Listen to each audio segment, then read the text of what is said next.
Hi guys, Mark here for KetoKitchenCollection.com, and today's video is on how to start a keto diet, the simplest steps for beginners. So, when you're starting a keto diet, the absolute primary focus is to get yourself into ketosis. Now, typically people will go on a keto diet to lose weight. Getting into ketosis is a fantastic way to do that. However, losing weight is secondary, because if you're not in ketosis and you're trying to be on a weight loss keto diet, well, you're not really on any kind of diet. You just, if you're not restricting carbs enough to get yourself into ketosis, then you're just eating carbs along with a high-fat diet, and mixing carbs and high-fat is absolutely not what you want to do. Okay, it's probably the main reason that most people gain a lot of weight in the first place, including myself in years gone by. So understand that getting into ketosis is the primary thing, the primary goal for you starting a keto diet. And then you can focus on the calorie deficits and the exercise and the weight loss. And look, the weight loss will typically come with being on a keto diet in most cases for most people. But for now, we have to focus on just getting you, the keto noob, the keto beginner, into ketosis. So, step one. Step one is carb reduction. I mentioned it just a moment ago. So if you're unsure about how to eliminate carbohydrates from the diet, because really you want to keep them to no more than 20 grams of carbohydrates per day, and it can be very restrictive if you're not used to it. So you need to learn what the keto approved foods are. Now, I've got a keto superfoods guide. It'll list a whole bunch of different keto approved foods for you. There's a link in the information section below.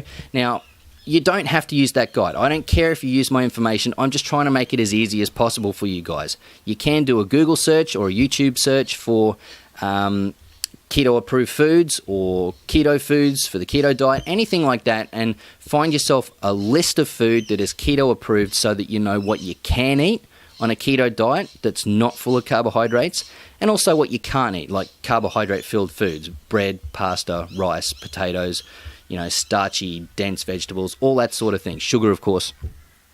Can't eat all those things, but you need to educate yourself to a reasonable degree on what you can and can't eat. So if you want to make it real easy on yourself, check out the Keto Superfoods Guide link below. It's completely free. You don't need an email address. You don't need anything. You just download it and you run with it and you go and you learn, okay? So step two, once you've learned about the keto approved foods, you then need to start looking at meal planning and figuring out any meals or recipes that take your fancy that you might like to eat for breakfast, lunch, and dinner, and also keto-approved snacks.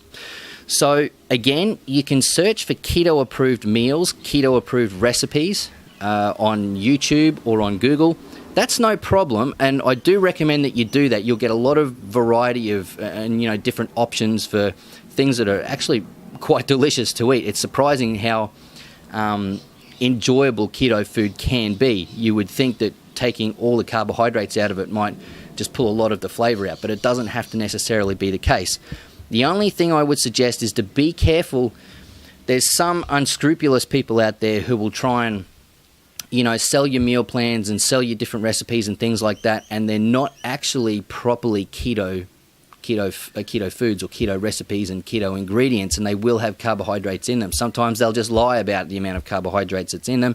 It's quite common, I've found, on the Amazon Kindle bookstore, okay, where you've got people that they put out books, it takes them a week to write it because there's nothing of any substance in it. So be very careful. Only look at places that are substantial websites or YouTube channels or people that you already know, like, and trust, and who will give you correct information for keto meals that don't have a lot of carbohydrates in them, and that you can trust the information they give you.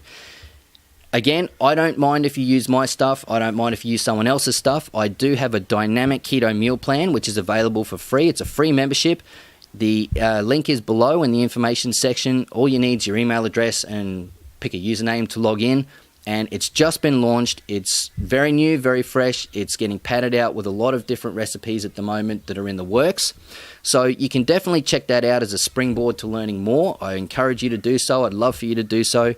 Again, I just don't mind if you use my stuff or not. I'm just trying to make things as easy as possible for you, and it's not going to cost you a cent, okay? Now, so you've got your idea on what keto foods are approved.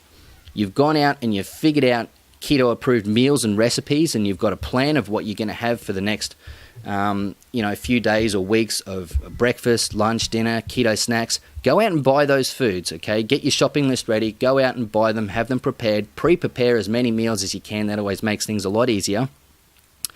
And then step 3, commit to eating those keto approved meals and foods and snacks for a week, okay? Just a week. If you do it for a week, I 99.9% guarantee you will be in ketosis. If you haven't exceeded 20 grams of carbs a day and you've been eating keto approved meals for 1 week, you will be in ketosis probably within about 4 days, to be honest. Be aware though that transition, and when I say a week, I don't mean Monday to Friday and then you stop on a weekend. I mean Monday through to the next Monday, a full week. You'll be in ketosis by that point. Just be aware that the transition from running on carbohydrates, which is called glycolysis, transitioning into ketosis, which is running primarily on fats as fuel and ketones, you'll go through what's called keto flu while your body transitions and figures out what on earth is going on. You might get headaches, you might get lethargy, a lack of motivation, your mood may be up and down, you could be a bit irritable. It's not something to be afraid of or scared about or to avoid doing the keto diet because you'll go through that. Simply be aware that it's going to happen and just push through it for the 2 or 3 days that you might experience it. Some people just sail right through it. Other people have a bit more of a challenging time. You can see how I experienced it. There's in the top right hand corner of the screen, I'll link a video. I've got a number of keto flu videos on my YouTube channel right here. You can search those out. I encourage you to look at those so that you can learn all about it.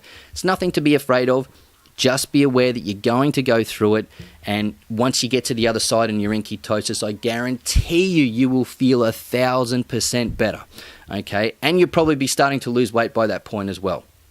So, guys, if you do have any questions about those 3 steps, the learning keto foods and carb reduction and the meal planning and committing to it for a week in the keto flu, please post any questions in the comments section below. If you got any entertainment or value from this video, please like, share, and subscribe, and I'll see you guys on the next one.